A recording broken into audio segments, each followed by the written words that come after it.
Struggling to handle the massive data flow in your N8n workflows?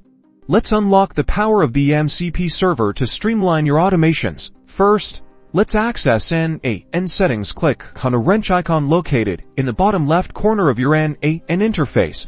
This is where we configure N8n's global settings. In the settings panel, locate the message queue section. Here you'll see options related to message queuing, including the selection for the message control protocol, or MCP server. From the drop-down menu, choose MCP server as your message queue type. This tells N8n that you want to use MCP for managing message processing.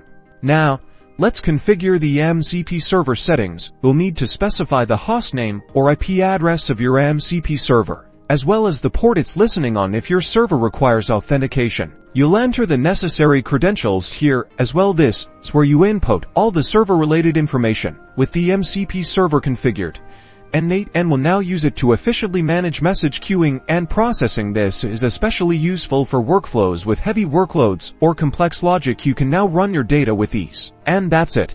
You've successfully configured and enabled MCP server in N8n. Your workflows should now be optimized for handling large amounts of data, resulting in a smoother and more reliable automation experience.